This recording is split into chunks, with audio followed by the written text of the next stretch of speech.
people because the Democrats have decided to play politics.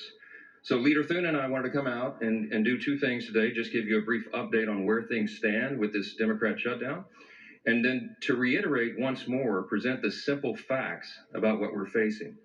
This is necessary because the Democrats have a full-out assault to spin the facts and try to pretend as though they are not what they actually are. And some of the mainstream media are participating in this as well.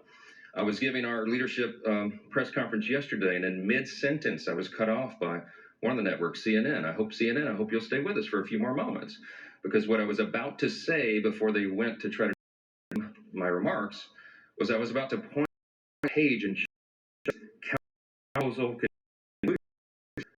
is the very fact that we've been stating. So let me go through that very quickly so everyone here has no question. And I want Chuck Schumer and Elizabeth Warren and AOC and everybody else who's been trying to spin this truth to watch and try to refute what I'm about to show you. Now here's a visual aid, okay? This is the bill. This is the counter-proposal continuing resolution that Chuck Schumer and the Senate Democrats filed. 2 weeks ago, mid-September, the House passed a clean, simple continuing resolution. It merely continues the Biden-era policies and spending that we're enduring right now for 7 more weeks to allow the appropriations process to continue. That's Republicans and Democrats in both chambers working together to get the government funded. We ran out of time because the end of the fiscal year is September 30th. We needed a few more weeks. So we sent it over. Ours is 24 pages in length. It says, let's just keep the status quo so this process, this procedure, this regular order can be done. Chuck Schumer rejected that. Senate Democrats rejected that. Now, 3 times they voted against that measure, and this is what they propose in advance, in exchange for that. So instead, the counter-proposal, this is page 57. This is on our website. Go to speaker.gov. You can get all these visual aids for yourself, all right?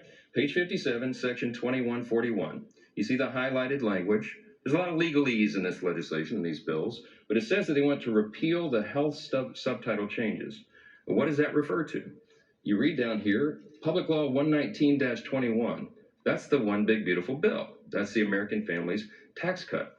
What they want to do is repeal the very important and necessary changes that Republicans voted to put into law. President Trump signed that into law on July 4th, triumphantly on Independence Day. It was a great marquee achievement for lots of reasons. But some of the most important provisions in that law was that it eliminated fraud and abuse of our health system. Medicaid has been rife with fraud and abuse, and so we reformed it. Why? To help provide more and better health services for the American people. Because the problem with Medicaid is it's been abused. We have so many people on Medicaid that never were intended to be there. Medicaid was written for the people who need it most, the elderly, the disabled, sometimes young pregnant women who are in difficult situations. But the resources are being drained. You know why? Because there was 2 primary categories of people that should never have been there in the first place. One was able-bodied young men who are riding the wagon who should be working. We got them back to work. And the other thing that we focused on was the illegal aliens.